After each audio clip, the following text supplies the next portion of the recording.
Imaginez un film d'horreur où les personnages principaux savent déjà exactement comment ils vont mourir. Et pourtant, ils finissent par tomber dans le panneau à chaque fois. C'est comme un tarot pour vous, en bref. Mais croyez-moi, c'est encore plus ridicule qu'il n'y paraît. Je ne mens pas quand je dis que ces personnages sont parmi les plus incroyablement non intelligents qui aient jamais existé. Mais le bon côté des choses, c'est qu'au moins on va tous les voir mourir d'une manière hilarante et facilement évitable. Je suis ici pour vous expliquer les erreurs commises, ce que vous devriez faire et comment battre les cartes maudites dans les cartes du mal. Cette fille est sur le point de vivre la pire fête d'anniversaire de toute sa vie. Dans un manoir situé dans les montagnes du nord de l'État de New York, un groupe d'étudiants est rassemblé autour d'un feu de camp pour se détendre et passer un bon moment. Ils ont loué l'endroit pour l'anniversaire de leur amie Elise, et jusqu'à présent, tout le monde a l'air de bien s'amuser. Mais les choses deviennent gênantes quand la relation entre Hailey et Grant est évoquée. Tout le monde semble penser qu'ils sont proches de leur vœu de mariage, mais alors que Grant part se chercher un autre verre, Hailey avoue aux autres qu'ils ont rompu la veille en fait. Ils ont tous les deux des idées très différentes sur ce qui a mal tourné. Mais quand Grant et Paxton, le personnage comique désigné du groupe de potes, se séparent pour leur propre séance de thérapie entre frères, un problème bien plus important se présente soudainement à eux. Ils en sont déjà à la dernière canette. Il est trop tard dans la nuit, et ils sont trop loin de la civilisation pour courir au magasin ou essayer de se faire livrer quoi que ce soit. Alors ils décident de vérifier la maison pour voir s'il n'y a pas d'autres boissons alcoolisées que les propriétaires auraient planquées quelque part. La recherche les conduit finalement à une porte cadenassée que Lucas, le MacGyver du groupe, ouvre brusquement. À l'intérieur, il découvre un vieil escalier en bois menant à un sous-sol glauque, rempli d'objets étranges et vaguement menaçants. Alors qu'ils explorent le sous-sol, Elise trouve une vieille couverture que Hailey reconnaît comme un tissu de divination. Et elle réalise que beaucoup d'objets présents sont des trucs qu'on utiliserait en astrologie. C'est alors que Paxton découvre une petite boîte en bois avec une roue du zodiaque gravée sur son couvercle et un tas de cartes de tarot peintes à la main, effrayantes, cachées à l'intérieur. Il s'avère que Hailey est elle-même un peu astrologue, et bien qu'elle ne pense pas que ce soit une bonne idée, Elise finit par la convaincre de donner à chacun son horoscope en jouant la carte de l'anniversaire. Mais ce sera leur plus grosse erreur. Ok, et voilà les amis, je ne suis peut-être pas une diseuse de bonne aventure, mais je n'ai pas besoin de boules de cristal pour pouvoir voir leur avenir. Oubliez la fête d'anniversaire, ces jeunes pourraient tout aussi bien organiser leurs propres funérailles, parce que tout ça donne l'impression qu'ils ont environ 30 secondes avant d'invoquer un ancien démon mésopotamien ou de se transformer en zombies possédés et de s'arracher la tête les uns les autres. Vous voyez ce que je veux dire ? Ils pensaient probablement qu'ils étaient en sécurité puisqu'il s'agit d'un manoir et non d'une cabane. Mais la vérité, c'est que si c'est dans les bois et qu'il y a un sous-sol rempli d'artefacts effrayants, alors ça pourrait tout aussi bien être un abattoir. Depuis Evil Dead, si vous réunissez un groupe d'étudiants en train de picoler dans les bois, vous pouvez parier votre compte en banque qu'ils vont avoir de sérieux ennuis. En fait, les statistiques montrent que plus de 87% des séjours au camping de jeunes universitaires se terminent par l'ouverture d'une porte vers les enfers au cours de la première nuit. Quelle est ma source pour affirmer ça ? C'est moi qui l'ai inventé. Mais peut-être que la prochaine fois, il serait plus prudent de réserver un voyage à Cabo. Ou vous savez quoi ? Rendez-nous service et restez simplement chez vous au lieu de ça, bordel. Le fait qu'ils commettent tous les péchés imaginables dans les scènes de films d'horreur n'aide pas non plus. Voyons voir. Nous avons des boissons pour adultes, un feu de camp, l'anniversaire de quelqu'un et, pire que tout, des problèmes relationnels. Ouais. C'est comme mettre en place le bat de signal pour des gars avec des masques et des machettes. Jason Voorhees était déjà dans un Uber en route pour le manoir au moment où ils ont cliqué sur la réservation de ce Airbnb. Et comme si ça ne suffisait pas, ils peuvent maintenant tous remercier Lucas d'être entré par effraction dans le sous-sol du Necronomicon. Comme si le grand panneau d'interdiction d'accès sur la porte n'avait été qu'une simple suggestion. Dès qu'ils ont vu ce qu'il y avait là-dessous, ils auraient dû ranger leurs affaires, refermer la porte et quitter la propriété sans toucher un seul de ces objets. Mais qu'ont-ils fait au lieu de ça ? Eh bien, ils ont pris la mystérieuse boîte avec un pentagramme inversé gravé sur le couvercle et ont dit « Oh ouais, c'est maintenant que la fête commence !» Est-ce que ça veut dire que ça se passe dans un univers alternatif où les films d'horreur n'existent tout simplement pas ? À ce rythme-là, Russell Crowe va devoir enfourcher son petit scooter et rouler jusqu'en Amérique, juste pour sauver leurs petites fesses. Rien que pour avoir posé les yeux sur un truc pareil, vous devriez probablement faire un tour à l'église la plus proche sans attendre. Mais ces gamins se sont dit « Je sais ce qui va être amusant ». Utilisons ces cartes peintes à la main par le tueur du Zodiac lui-même pour lire l'avenir des autres. Je vous jure, ils sont de plus en plus bêtes au fil des jours et ça commence à m'affecter mentalement à force d'être là. Hailey semble être la seule à voir ce qui se passe ici. Et elle a mentionné que la combinaison du tarot et de l'horoscope est la forme la plus puissante de prédiction. Mais est-ce qu'il y a du vrai là-dedans? La réponse est simple. Non, pas vraiment. À l'origine, les cartes de tarot étaient des cartes ordinaires. Ça veut dire qu'elles servaient à jouer. Mais c'est vers la fin des années 1700 qu'elles ont commencé à être utilisées pour prédire l'avenir. Et le plus ancien jeu de cartes encore existant daterait des environs de l'année 1450. Quant aux horoscopes, ils remontent à la nuit des temps. Tout ça remonte à l'ancienne Mésopotamie, soit aux alentours de 2000 avant Jésus-Christ. Contrairement au tarot, les cultures telles que les Égyptiens, les Grecs et les Romains de l'Antiquité utilisaient l'horoscope pour guider leur vie quotidienne, et même pour prédire l'issue de batailles et d'événements politiques majeurs. Dans les temps modernes, la combinaison de l'horoscope et du tarot peut être un moyen intéressant de faire des prédictions, car l'astrologie vous donne une vue d'ensemble et les cartes vous donnent un aperçu plus spécifique d'une situation particulière. Cependant, la façon dont vous choisissez d'y croire dépend en fin de compte uniquement de vous. Maintenant, qu'il s'agisse d'horoscope, de tarot ou d'une séance de spiritisme ordinaire, le plus dangereux est que vous n'avez pas toujours le contrôle sur les esprits que vous invitez, surtout quand vous travaillez avec une autodidacte comme Hayley ici présente. Pour plus de sécurité, il vaut mieux laisser ce genre de choses aux professionnels, ce que Hayley et ses amis sont sur le point d'apprendre à leurs dépens. De retour à l'étage, le groupe éteint les lumières et allume quelques bougies pendant que Hayley met tout en place. Même si les autres prennent encore tout ça comme une blague inoffensive, Hayley commence à avoir des doutes, disant que c'est mal vu de faire des prédictions avec le jeu de quelqu'un d'autre. Mais la reine de la soirée insiste sur le fait qu'elle n'a pas peur des fantômes, et elle s'assoit pour son premier tirage, tandis que son ami sort les cartes. Le processus se déroule comme suit. Hayley place 12 cartes à l'extérieur du cercle pour correspondre à chaque signe du zodiaque, et la 13e carte, la plus importante, est placée au centre pour déterminer le thème général de la lecture. Élise, qui est Balance, reçoit la grande prêtresse inversée, ce qui veut dire qu'elle est en train de gravir l'échelle du succès, mais qu'elle doit faire attention de ne pas faire de faux pas et de ne pas subir un coup dur. La suivante, Maddie, est Poisson, et elle tire le pendu, ce qui, selon Hayley, est un avertissement pour ne pas fuir ses problèmes. Paige, qui est Vierge, doit se préparer à jouer au duel des monstres, autrement appelé magicien et sorcier, parce qu'elle tire le magicien noir. Mais Hayley dit qu'elle doit faire attention à ses tours, qui pourraient l'empêcher d'y voir clair. Pendant ce temps, Paxton se rend seul aux toilettes quand il remarque que la porte du patio arrière s'ouvre et se referme mystérieusement à cause du vent. Et il voit ce qui ressemble à une silhouette terrifiante avec des yeux jaunes luisants qui le regardent dans l'obscurité. Mais les lumières activées par le mouvement révèlent que ce n'était qu'un tas de déchets inoffensifs. De retour avec les autres, tout le monde commence à dire que c'est à son tour d'y passer. Alors Paxton s'assoit avec Hayley pour qu'elle lui fasse la lecture des cartes. Il est taureau, ce qui le rend fiable mais aussi têtu. Et pour sa carte, il reçoit le fou inversé, un avertissement de ne pas agir selon ses impulsions. Lucas, un capricorne, tire l'ermite. Les nouvelles sont plutôt bonnes pour lui. Hayley lui prédisant qu'il va gagner de l'argent et avoir une chance avec son crush Maddie. Mais elle l'avertit également qu'il doit faire attention à ce qu'il fait, sinon il pourrait être entraîné sur la mauvaise voie. Elle s'apprête à ranger les cartes quand Grant s'assoit et demande ensuite son tirage de tarot. Mais comparé à Lucas, sa situation ne se présente pas très bien.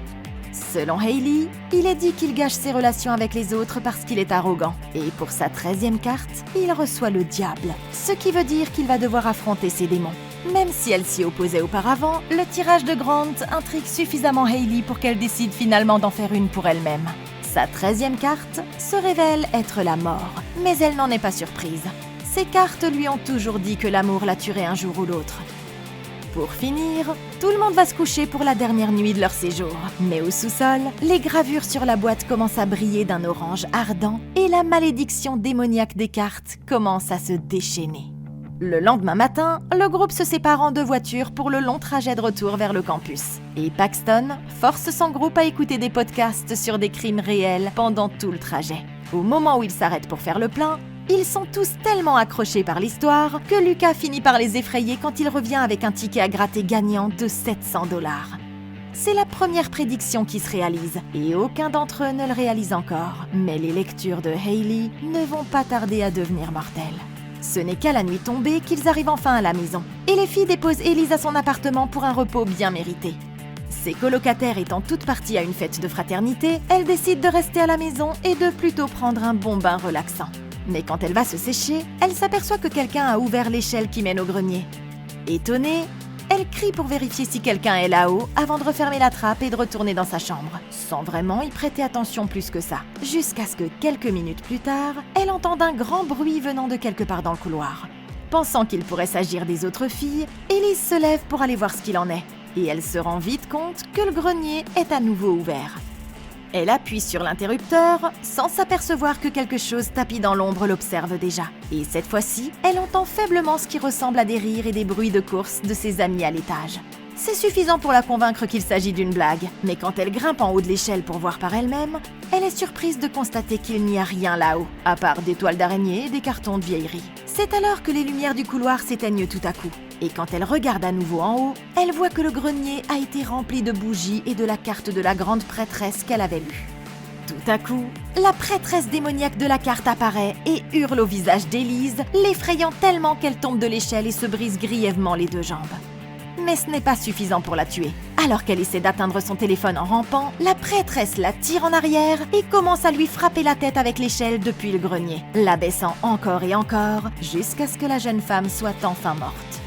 Ça fait une première mort et il en reste 6. Ok les gars, c'est le pire des anniversaires. On dirait que la prêtresse avait ajouté l'horreur dans l'horoscope. Et maintenant, nous avons notre premier membre du groupe d'amis à terre. Mais elle aurait pu survivre s'ils avaient été attentifs à tous les trucs étranges qui se sont produits depuis qu'ils ont fait l'erreur de jouer avec ces cartes. Je pense que Hailey est la plus à blâmer, parce qu'elle savait que ça portait malheur d'utiliser le jeu de quelqu'un d'autre, mais qu'elle a quand même laissé ses amis la pousser à le faire. Une solution plus sûre aurait été de faire un jeu amusant en dessinant leur propre jeu sur du carton ou autre, et d'utiliser ces cartes-là au lieu des autres. Mais à présent, ils vont tous devoir subir les conséquences d'avoir joué avec quelque chose qu'ils n'ont pas bien compris. Maintenant, si vous avez été attentif, vous avez probablement déjà remarqué que la mort d'Élise correspondait mot pour mot à la première prédiction de Hailey. Elle a ressenti le besoin d'enquêter et de donner un sens aux choses. Une fois qu'elle a entendu ces bruits étranges, elle a laissé sa curiosité la guider vers l'inconnu et a même grimpé l'échelle du succès. Mais elle a fini par subir un coup écrasant, exactement ce contre quoi Hailey avait essayé de la mettre en garde. Ça veut dire que si elle avait fait le contraire de ce qu'elle lui avait lu et qu'elle n'était pas allée vérifier les bruits, elle aurait pu éviter de tomber dans le piège de la prêtresse. C'est pas comme si elle n'avait pas eu de nombreuses occasions de faire quelque chose de différent. Je veux dire, prenez simplement une seconde pour y réfléchir. Elle n'a pas entendu qui que ce soit entrer chez elle avant le grand fracas. Et quel genre de prank d'anniversaire ses amies pourraient-elles bien faire en se cachant dans cet effrayant grenier ? Si c'était moi, dès que j'aurais vu qu'il n'y avait vraiment personne là-haut, j'aurais sprinté jusqu'à la porte d'entrée comme si j'essayais de me qualifier pour les JO. Il y a quelques règles que j'aime respecter, et l'une d'entre elles est que si vous vous surprenez à demander nerveusement s'il y a quelqu'un, c'est un excellent signe que vous devriez probablement être déjà parti depuis longtemps. Même après que ses jambes aient été brisées, rien n'empêchait Élise de rouler d'un côté ou de l'autre pour ne pas se faire écraser la tête. Alors, espérons que, qui que soit le prochain, il aura de meilleures compétences en matière de survie. Quant aux autres, ils ont tous vu Lucas gagner l'argent. Et maintenant qu'Élise vient d'être tuée par une échelle, il ne devrait pas avoir besoin de plus de preuves pour commencer à se rendre compte que les prédictions de Hailey sont en train de se réaliser. Ils devraient avoir été attentifs à leur tirage de tarot. Alors, la personne qui arrivera ensuite devra absolument se souvenir de ce qu'était sa prédiction. De cette façon, ils pourront chercher des failles ou des indices qui pourraient les aider à survivre. Comme le démon s'en est pris d'abord à Élise, il est possible qu'il suive l'ordre des prédictions. Ça veut dire que Maddie pourrait être la suivante. Quant à sa prédiction, Hailey a mentionné l'eau qui a coulé sous les ponts et le fait de ne pas fuir ses problèmes. Si elle veut survivre, tout ce qu'elle a à faire, c'est de ne pas s'approcher des putains de ponts. Et quand le démon se montrera, de ne pas bouger. Ça devrait être facile, non ? Mais je suis sûre qu'ils vont trouver le moyen de tout faire foirer. Le lendemain, après avoir appris la nouvelle, tout le monde vient à l'appartement de Paige et ils ont tous le cœur brisé par la perte de leur ami. Quand il est temps pour eux de partir, Hailey décide de passer la nuit chez Paige pour l'aider à se sentir mieux. Et Grant lui dit qu'elle peut l'appeler si elles ont besoin de quoi que ce soit. Lucas finit par accompagner Maddie chez elle, et il semble qu'il pourrait bien avoir cette chance avec elle après tout. Mais ils se quittent en se serrant simplement dans les bras. Pour le moment du moins, sans se douter qu'ils ne se reverront plus jamais vivants. Lucas s'en va en se disant que c'est peut-être le plus beau jour de sa vie. Mais l'ermite surveille déjà ses moindres faits et gestes, attendant le bon moment pour frapper enfin. Un peu plus tard, Paige se réveille tout à coup dans son lit après avoir fait un nouveau cauchemar à propos d'Élise. Elle s'en veut en partie pour ce qui s'est passé, convaincue qu'elle aurait pu changer les choses si elle avait été là. Mais Hailey ne partage pas son avis. Elle décide que c'est maintenant le moment idéal pour se lancer dans une longue histoire sur la façon dont elle s'est mise à l'astrologie. En fait, la mère d'Hailey est tombée gravement malade il y a quelques années, et elle a commencé à lire le tarot pour surmonter la tristesse de sa perte. Les cartes lui disaient toujours que sa mère ne s'en sortirait pas, et bien sûr, elle a fini par mourir, comme Hailey l'avait prédit, la laissant convaincue qu'il n'y a jamais rien qu'on puisse faire pour changer son destin. Au même moment, Lucas prend le métro pour rentrer chez lui, mais la station est complètement déserte. Alors qu'il marche dans les tunnels, toutes les lumières commencent à clignoter, ce qui l'incite à accélérer un peu le rythme. Mais alors qu'il tourne au coin suivant, il voit quelque chose qui le fait s'arrêter net. Dans l'obscurité un peu plus loin, une silhouette masquée et menaçante semble l'attendre. L'obscurité commence à déferler dans le couloir, comme un vide qui tente de l'engloutir tout entier. Terrifié, Lucas repart en courant par où il est arrivé. Mais les ténèbres se referment rapidement tout autour de lui, ne lui laissant d'autre issue que de franchir une porte menant à une zone d'accès restreint. À l'intérieur, il se retrouve dans une ancienne gare de triage, remplie de wagons de métro abandonnés. Au début, il semble avoir semé la silhouette flippante. Mais alors qu'il marche le long des rails, il tombe sur un journal où une grande photo de son visage est imprimée sous le titre « You die today ». Tu meurs aujourd'hui. Tout à coup, l'ermite surgit de l'ombre et l'effraie, le poussant à se mettre à l'abri dans un des trains voisins. Mais ce n'est pas suffisant, parce que la créature le poursuit, se précipitant sur lui dans les couloirs avant de disparaître à nouveau, juste pour l'embêter. L'ermite se jette sur lui une dernière fois et surprend Lucas si violemment qu'il tombe par une autre porte directement sur la trajectoire d'un train qui arrivait. Et ça fait 2 morts et il en reste 5. Ok, bon sang! La plupart des gens ne voient qu'une lumière au bout du tunnel. Mais je suppose que Lucas, lui, l'a vu dans tout un foutu train. On dirait que l'ermite vient de réserver à ce type un aller simple pour la gare de la douleur. Et je ne suis pas voyante, mais je suis prête à parier que ses dernières pensées avant que tout ça ne soit terminé, c'était un truc du genre « Putain, on n'aurait vraiment pas dû jouer avec ces cartes ».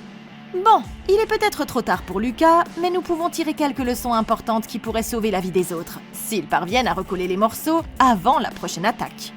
Tout d'abord, nous savons maintenant que l'esprit ne va clairement pas suivre l'ordre dans lequel ils ont eu leur prédiction, ce qui veut dire que n'importe qui pourrait être le prochain. En gardant ça à l'esprit, je dirais qu'à partir de maintenant, tout le monde devrait toujours rester groupé, parce que jusqu'à présent, l'esprit ne s'en est pris à Élise et Lucas que lorsqu'ils étaient totalement seuls. C'est un peu comme si le fait d'être près d'autres personnes l'empêchait de pouvoir vous atteindre. De plus, c'est toujours une bonne idée d'avoir quelques boucliers de viande, juste au cas où. Et ça vaut pour tous les types de monstres surnaturels auxquels vous pourriez être confrontés. Une autre chose importante à noter, c'est que la grande prêtresse et l'ermite ne sont jamais entrés en contact physique avec l'une ou l'autre des victimes. Ça pourrait vouloir dire que les créatures n'existent pas dans le monde physique et qu'elles ont besoin d'hypnotiser leurs victimes pour que leur pouvoir fonctionne. C'est une astuce intéressante, mais elle peut aussi être contrée assez facilement, en se rappelant de ne pas se fier à ce que l'on voit et en restant concentré sur la réalité objective. Lors des 2 attaques, les esprits ont également conduit leurs victimes dans une zone isolée qu'ils contrôlaient et où leur pouvoir avait le plus d'effet. La présence d'autres personnes aiderait à empêcher que ça ne se produise, et quand le prochain esprit se présentera, il devrait se rappeler d'éviter d'entrer dans des espaces clos comme celui-là. Au lieu de ça, j'essaierai de rester dans des lieux publics ou à l'extérieur, où j'aurai de nombreuses options pour pouvoir m'enfuir et où je pourrais littéralement voir la créature arriver bien avant qu'elle ne puisse surgir et m'effrayer. Tout ça pour dire que si Lucas était resté immobile au lieu de s'enfuir dans la zone interdite du métro, la créature n'aurait probablement même pas pu le blesser en fait. Et puis, tout ce qu'il aurait eu à faire, c'est d'allumer la lampe de son téléphone et de retrouver le chemin de la station. Avec 2 membres de l'escouade à terre, les autres devraient comprendre maintenant que leur vie est également en danger. Ils doivent se serrer les coudes et éviter de faire quoi que ce soit qui a été mentionné dans leur tirage. Il serait également judicieux de consulter un autre médium pour une seconde lecture, ou de faire eux-mêmes un autre tirage. Sans les cartes maudites, bien sûr. C'est pas gagné, mais une nouvelle lecture pourrait annuler les prédictions qui sont en train de les tuer, ou au moins leur donner quelques idées sur ce qu'ils pourraient faire d'autre pour remédier à la situation.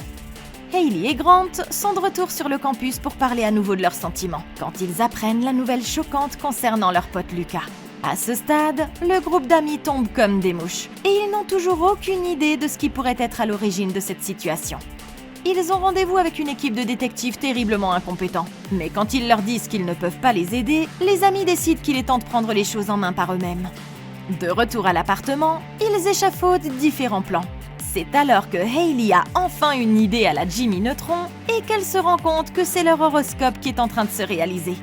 Aussi fou que ça puisse paraître, c'est la seule explication logique. Mais étant donné qu'ils ne peuvent pas demander l'aide de la police ni même de leurs parents, ils vont devoir se débrouiller seuls sur ce coup. S'emparant de l'ordinateur portable de Paxton, ils effectuent une rapide recherche sur Google qui les amène à une série d'articles tous écrits par la même personne, Alma Astron. Il semblerait qu'elle ait vécu une expérience similaire il y a plusieurs années. Ils décident donc de la contacter pour voir si elle peut leur donner des conseils. Malheureusement, le numéro de téléphone de cette femme est hors service, mais l'adresse de son domicile est affichée sur son site web à la vue de tous. Alors, Hailey décide de faire la seule chose logique et de se rendre immédiatement à la maison de cette étrange vieille dame qui se trouve à plusieurs heures de route. Il est déjà tard dans la nuit quand ils arrivent sur place et l'endroit n'a pas l'air des plus accueillants. Mais Hailey ouvre la voie et commence à frapper à la porte jusqu'au moment où la femme répond enfin. Avant même que Hailey ait besoin de s'expliquer, la vieille femme sait déjà exactement de quel jeu de tarot elle lui parle. Il s'avère que ce jeu particulier a fait le tour du monde pendant des siècles, tuant des groupes d'astrologues amateurs chaque fois qu'il était utilisé, y compris les propres amis d'Alma lors d'un week-end dans les années 80. La seule raison pour laquelle elle a survécu est parce qu'elle n'a pas fait de lecture pour elle-même, et depuis, elle essaie de retrouver et de détruire le jeu une fois pour toutes. Et la raison pour laquelle ce jeu de cartes est si maléfique remonte à l'histoire d'une femme hongroise connue sous le simple nom de l'astrologue. À la fin des années 1700, elle travaillait comme diseuse de bonne aventure pour un comte très puissant. Mais il n'était pas satisfait de ses prédictions. Quand elle a lu qu'il allait perdre sa femme et son enfant à naître, la voyante et son propre enfant ont été exilés dans la nature.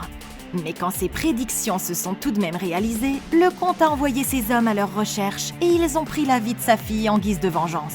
Le cœur brisé, la femme a utilisé son propre sang pour lier son âme au jeu de tarot, jetant ainsi une malédiction sur le comte et sur tous ceux qui utiliseraient ces cartes pour lire leur horoscope. Selon la vieille dame, le seul moyen d'arrêter la malédiction serait de détruire le jeu une fois pour toutes. Mais ils vont d'abord devoir survivre au trajet du retour. Une fois sur la route, les amis discutent de ce qu'ils devraient faire ensuite. Et Maddie suggère qu'ils pourraient essayer de faire le contraire de ce qu'ont dit leur lecture, afin de battre la malédiction à son propre jeu. Elle est en train de vérifier une vidéo de sa propre lecture pour trouver des idées, quand la voiture cale de façon totalement inattendue et s'arrête au milieu d'un pont désert. Tout le monde commence à paniquer en réalisant qu'il doit s'agir d'une autre attaque de tarot. Mais rien ne se passe jusqu'à ce que l'esprit dessine un jeu de pendu sur la fenêtre de Maddie. Et elle décide inexplicablement de s'enfuir en courant à toute allure dans l'obscurité, toute seule. Hailey se lance rapidement à sa poursuite, mais avant que les autres ne puissent la suivre, la créature démoniaque commence à tourner autour de la voiture et à se frapper la tête contre les vitres, les terrifiant tous avant de disparaître vers les piliers du pont. Avant que Hailey ne puisse la rattraper, la créature utilise sa corde pour attraper Maddie par le cou, la tirant fermement et la traînant en l'air sous les yeux de ses amis. Au bout d'un moment, la créature la fait retomber juste pour les torturer davantage, puis la remonte et commence à dévorer son corps pendant que les autres s'enfuient pour sauver leur peau. Ça fait 3 morts et il en reste 4. Ok, c'est fini tout le monde. Je pense que nous pouvons officiellement dire que nous venons d'assister à la mort la plus facilement évitable de l'histoire des films d'horreur. Je dois dire que je suis presque à court de mots devant l'incroyable stupidité de ces étudiants, mais j'en connais quelques-uns qui correspondraient parfaitement à la situation. Hey Maddie, tu as merde. Tout d'abord, vous ne trouvez pas absolument insensé qu'il leur ait fallu autant de temps pour en arriver à cette conclusion? Je veux dire sérieusement, combien de coïncidences impossibles faut-il encore qu'ils se produisent avant que vous ne fassiez le lien? Il a vraiment fallu qu'une vieille folle vous blablate une histoire pour que vous intégriez dans vos petites têtes que tout ça a commencé à se produire immédiatement après que vous ayez manipulé ces fichues cartes démoniaques. Même les gamins qui regardent Blue et ses amis et Dora l'exploratrice auraient pu s'en rendre compte depuis le temps. Réveillez-vous les gars, la vieille femme de l'histoire vous a même dit exactement ce qu'il fallait faire pour briser la malédiction. Et vous avez quand même réussi à tout faire foirer. Sérieusement, quel est l'intérêt d'aller chercher ses conseils si c'est pour ne rien faire ensuite? Surtout après qu'elle vous ait dit que si vous n'agissez pas rapidement, vous allez tous mourir. Vous auriez tous dû retourner au manoir et brûler ce jeu de cartes sur le champ. Mais ça aurait impliqué que vous preniez une décision intelligente, ce qui n'est visiblement pas à votre portée actuellement, n'est-ce pas? Et puis, nous avons notre jeune Maddie ici. Oh Oui, ne crois pas que je t'ai oublié, ma belle. Corrige-moi si je me trompe, mais c'est pas toi qui as eu l'idée d'inverser les prédictions? Il y a moins de 2 minutes, tu as dit, et je cite, « Si nous savons ce qui va se passer, nous pouvons l'arrêter. » Alors pourquoi, Maddie, pourquoi, quand le danger est apparu, ton premier réflexe a été de courir sur le pont directement vers ta propre mort? Est-ce que c'est parce que tu aimes me voir souffrir? Tes instructions exactes étaient de ne pas paniquer et de combattre l'envie de courir. Alors pourquoi tu cours? Tu avais même l'avantage de savoir ce qui se passait, contrairement à Élise et Lucas. Alors te faire tuer, c'était un peu l'équivalent de leur mettre une grosse gifle à tous les deux. Cette scène sera clairement sur le mur de la honte de comment battre. Et s'il y a une chose sur laquelle je pense que tout le monde sur cette planète sera d'accord, c'est que Maddie, tu as merdé. Mon Dieu! Après avoir couru à pied jusqu'à la ville, les survivants s'arrêtent finalement quelque part dans le parc et recommencent immédiatement à se disputer sur ce qu'il faudrait faire ensuite. Hayley fait remarquer que l'attaque sur le pont ressemblait à la prédiction de Maddie qui se réalisait. Ce qui est vrai.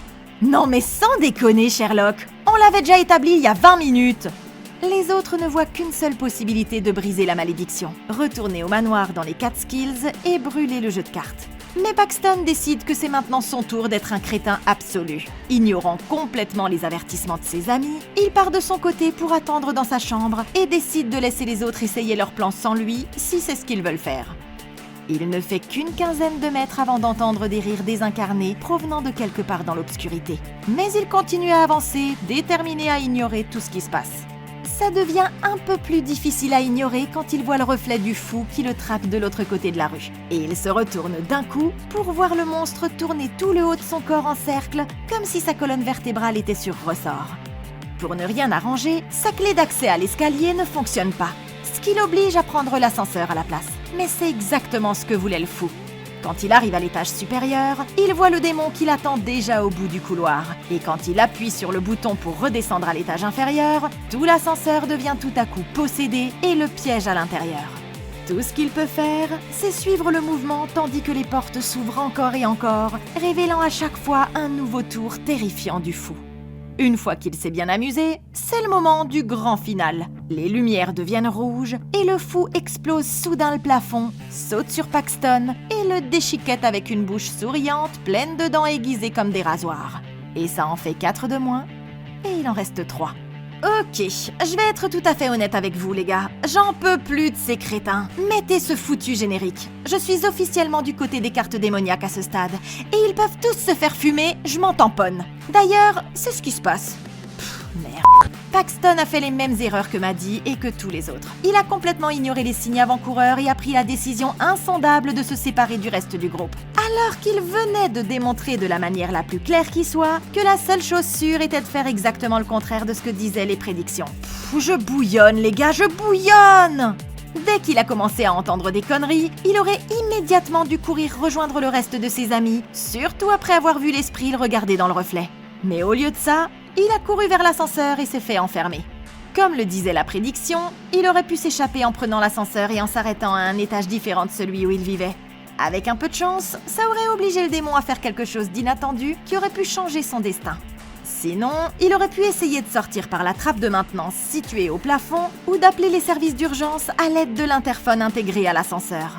Quand il s'est rendu compte qu'il était coincé, il aurait pu tenter quelque chose que personne d'autre n'a fait jusqu'à présent et s'attaquer à l'ascenseur. Il s'agirait d'un jeu un peu risqué, certes, mais qui aurait très bien pu fonctionner pour autant que nous le sachions. Quant aux autres, je suis heureuse qu'ils aient finalement décidé de prendre une décision intelligente et de retourner au manoir dans les Catskills pour se débarrasser du jeu de cartes. Évidemment, l'esprit ne va pas les laisser faire sans se battre, alors ça ne ferait pas de mal de se préparer un peu. Je ferai le plein de tout le matériel classique de lutte contre les démons avant de partir, comme des objets de protection. Un gros récipient de sel, peut-être de la sauge, et bien sûr une tronçonneuse si je peux m'en procurer une. Parce que participer à un combat de démons sans tronçonneuse, c'est comme monter sur le ring contre Mike Tyson avec les 2 mains attachées dans le dos. S'ils s'y prennent bien, ils pourraient tous les 3 avoir une chance de survivre. Mais après avoir vu leur capacité de survie jusqu'à présent, je ne peux honnêtement pas dire que j'en attends vraiment beaucoup. Les autres sont déjà sur le chemin du retour au manoir quand ils réalisent que quelque chose de grave a dû arriver à Paxton.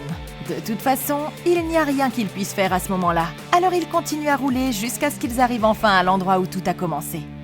retrouver les cartes n'est pas un problème. Elles sont là où il les avait laissées, dans une armoire au sous-sol. Mais il est un peu plus compliqué de décider de la marche à suivre. Compte tenu de leur manque de matériel et d'expérience, ils décident de faire simple pour l'instant et de jeter tout le jeu de cartes dans la cheminée. Mais dans un retournement de situation choquant que personne n'aurait pu voir venir, les cartes refusent de brûler.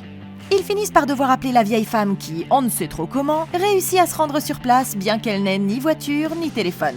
Après l'avoir mise au courant de la situation, ils gravent une roue du zodiaque dans le parquet et allument quelques bougies pour mettre un peu d'ambiance, tandis qu'elle se prépare à chasser l'esprit vengeur du jeu. Elle ferme les yeux, elle appelle l'esprit de l'astrologue à se manifester et une soudaine expression de peur passe tout à coup sur son visage quand elle sent la présence du démon dans la pièce. L'esprit se révèle rapidement trop puissant pour qu'elle puisse le contrôler. Il s'empare du corps de la femme et la force à lire son propre horoscope où elle tire le 6 d'épée comme 13e carte. Tout à coup, elle est violemment ramenée dans l'obscurité et les autres courent pour sauver leur vie dans le couloir. Mais ils manquent de s'écraser sur le corps criblé d'épée de la femme, qui tombe directement sur leur chemin. Et ça fait 5 morts et il en reste 3. Dans la confusion, Paige se sépare accidentellement du reste du groupe et se retrouve perdue quelque part dans la maison, juste à temps pour l'attaque qui correspond à sa propre lecture du tarot. Grant s'en aperçoit et tente de retourner la chercher. Mais ils sont coupés dans leur élan par un énorme démon qui se faufile derrière eux et les oblige à continuer à courir pour survivre. Ils parviennent à entrer dans une chambre et à bloquer la porte à l'aide de quelques meubles pour l'instant. Mais pour ce qui est de leur amie, elle ne s'échappera pas si facilement. Paige commence à suivre le son de la voix de Hailey jusqu'aux marches du sous-sol, sans se rendre compte qu'il s'agit d'un autre tour de l'esprit démoniaque. Et jusqu'à ce que la porte se referme tout à coup derrière elle, la piégeant à l'intérieur. Alors qu'elle regarde autour d'elle, des voix se font de plus en plus fortes et une soudaine hypertension fait voler en éclats l'ampoule située juste au-dessus d'elle, aveuglant la jeune fille avec le verre brisé. Incapable d'y voir clair, elle trébuche dans le sous-sol en souffrant, passe accidentellement à travers un rideau et se retrouve sur une scène de théâtre bizarre où le magicien attend déjà de donner sa dernière représentation. Sous les applaudissements d'une foule de spectateurs zombifiés, il téléporte une paire d'entraves sur les jambes de Paige. Mais celle-ci parvient à ramper dans les coulisses et à se cacher dans ce coffre judicieusement placé là. Le seul problème, c'est qu'elle se retrouve enfermée à l'intérieur et ne peut que regarder par le trou de la serrure pendant que le magicien la fait lentement rouler sur la scène. Il sort une énorme scie de son manteau, commence à la planter dans les différents côtés de la boîte et oblige la jeune fille à se précipiter d'un côté à l'autre pour éviter d'être touchée.